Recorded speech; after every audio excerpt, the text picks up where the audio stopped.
Hey there, my shipwrecked friends of this channel. Welcome to another video on the channel. Today we're going to talk about the story of Jerry Chu, a person who suffered a lot because of conspiracy theories. That's because two people really believed in the theories and were capable of bizarre things because of it. Come with me.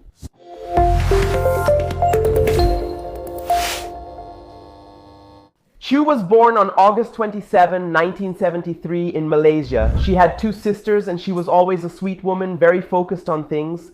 At 21, she got a job at the Hong Kong Bank, one of the biggest banks that still exists in Malaysia today. Her role at the bank was as a marketing representative, and there she also met a friend named Susan. Shirley and Susan became best friends.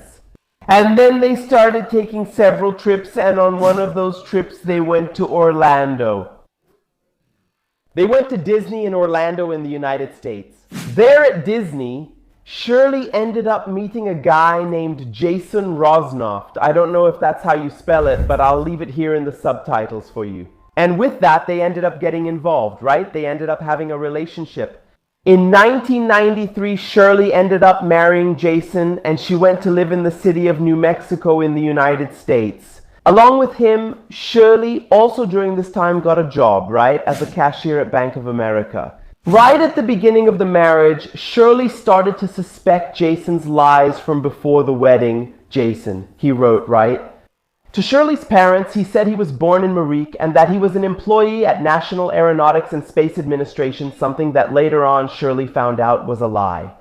Later, she also ended up discovering that his real name was Arnold Chavez and that he was actually born in the city of Houston in the United States. And that when he was 8 years old, his parents separated and he was raised by his father and stepmother, far from his mother. Arnold was always a normal and calm young man. He was always passionate about soccer and was a very good kid. But in one of the American football games that Arnold played when he was young, he ended up having an accident and was hospitalized.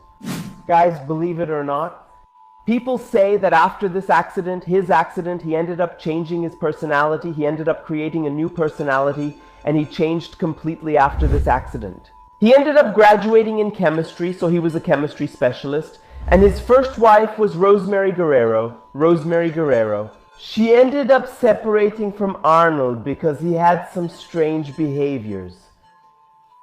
She said that Arnold drank his own blood and that he told her that if he ever died, she should kill someone. He would be able to make the body disappear because he would use chemicals to dissolve the body, and he knew about that. She also said that he was a person, that he was a con artist, and that he lied to everyone. He made up stories about where he worked, he made up stories about where he lived, he made up stories about his living situation. So his way of relating to people was really complicated. He also ended up making a lot of money because he tricked older people. Because he sold cancer cure treatments, he sold treatments for several other diseases without even being a doctor and without even knowing if these treatments were effective, right? And illegally. He made a lot of money that way then, and he and Rosemary had a child.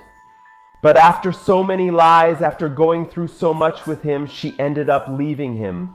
A year later, he also enrolled in a medical school, and there he lied that his wife and his child had an accident, suffered an accident.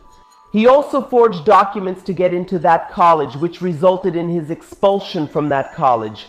Also going back, it was at that time that he was expelled from college. That's when he ended up meeting Shirley at Disney in Orlando, and they ended up starting a relationship. Now, what was even more bizarre is that he was also in a relationship with Linda Anning Guy's Shirley. Suspicious of his lies and also knowing that he was unfaithful, that he was with Linda, she ended up breaking up with him, so she put an end to that relationship. But guys, he wouldn't leave her alone. He kept going after her. He threatened her, and she even told her co-workers about it. She started martial arts classes to protect herself from him because she was very scared. Now, the weirdest thing, guys, is that DZ and Linda ended up getting involved in having a relationship because they were both obsessed with conspiracy theories. They believed in UFOs, they believed in the New World Order, and DZ even believed he was a reptilian. He told Linda that he would take her to the world of the reptilians and that she would be the queen of the reptilians. Assuring her that the two of them would be immortal, that they wouldn't die. Linda had a very fragile mind because she was separated from her parents as a child. She didn't have a very easy childhood and she was always a very needy person. It turns out that on the morning of September 10, 1999, Dizzy ended up not showing up at the bank, which made people very suspicious.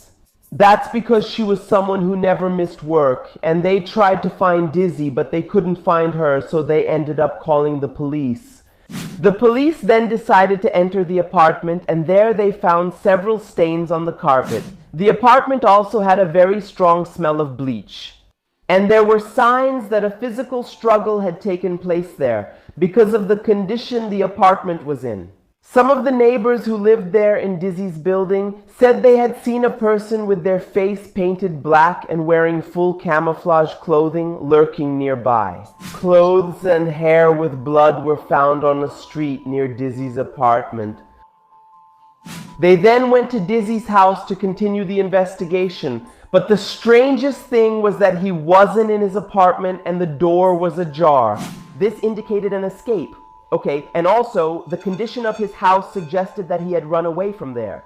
So, they decided to go to Linda's apartment, but something very strange happened. They couldn't find them and started searching for both of them. When they went to Linda's apartment, they found clothes with blood, Linda's own blood. They found a Japanese ninja sword and they found a pistol inside the apartment.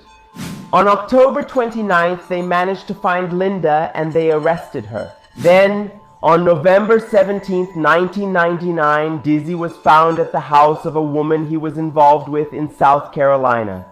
He was then taken back to New Mexico where he was arrested, and both he and Linda were charged with first-degree murder.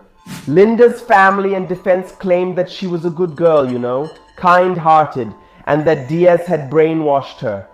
That didn't really convince the court. The investigations ended up showing the opposite, right? They showed that she really was his accomplice. The trial went on for several years, and on January 14, 2003, he ended up being found guilty of Dizzy's death. That was so he could avoid the death penalty. They made a deal that if he told what happened, he would avoid the death penalty. At Linda's trial, the court called Diaz to testify. Both of them ended up testifying, and that's when it really hit everyone how insane everything that was happening there was. Diaz told the court that he was a reptilian shapeshifter and that he was able to be in several places at the same time. He said that Linda was innocent and that the one who actually killed Dizzy was William Miller. And that this guy would be a Mycelian from New Mexico who was waiting for the arrival of the aliens for the New World Order.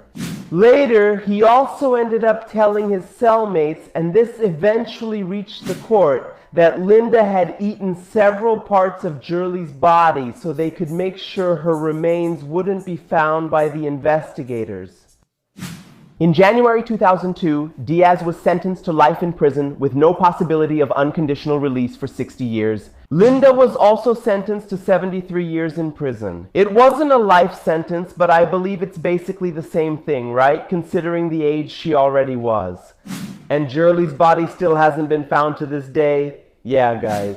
This story is bizarre because it shows that these theories can really be healthy for entertainment, but when people end up believing them, they end up taking it way too seriously. People can do unrecognizable and bizarre things, so guys, conspiracies are good for us to have fun and be entertained, but hold on, don't believe everything you see on the internet. If you like this video, share it with your friends. If you haven't subscribed to the channel yet, subscribe to the channel. Turn on the notification bell so you get other videos and leave your like.